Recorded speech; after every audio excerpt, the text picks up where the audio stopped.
अस्सलामुअलैकुम जी नाज़रीन, आप देख रहे हैं BLI न्यूज़ और आपको लिए चलते हैं आज की ताज़ा तरीन अपडेट की जानिब।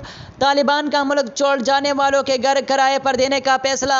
तालिबान ने ऐलान किया है कि काबुल में ऐसे घर जिनके रहायशी बैरूनी मुल्क जा चुके हैं उन्हें किराए पर दे दिया जाएगा और इससे हासिल होने वाली रकम सरकारी ख़जाने में जमा की जाएगी। इस हवाले से जारी करदा एलामिया में कहा गया कि जो लोग मगरबी ममालिक में मुंतकिल हो गए उनके घरों को किराए पर उठा दिया जाएगा और रकम मरकजी बैंक में जमा करवाई जाएगी। ताम ऐसे मकान मालिकान की अफगानिस्तान वापसी की सूरत में उन्हें वो रकम दे दी जाएगी। तालिबान की जानिब से काबुल का कंट्रोल संभालने के बाद लाखों अफराद बैरूनी मुल्क मुंतकिल हो गए, जिनमें अक्सरियत उन लोगों की थी जिन्होंने बैरूनी अफवाज के साथ काम किया था, जबकि इसके अलावा साबिका हुकूमत के मुलाजिमीन की भी एक बड़ी तादाद बैरूनी मुल्क जा चुकी है।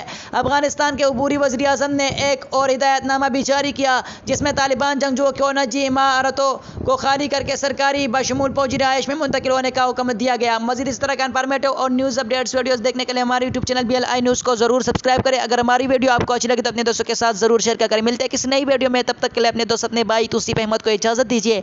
अल्लाह हाफिज़।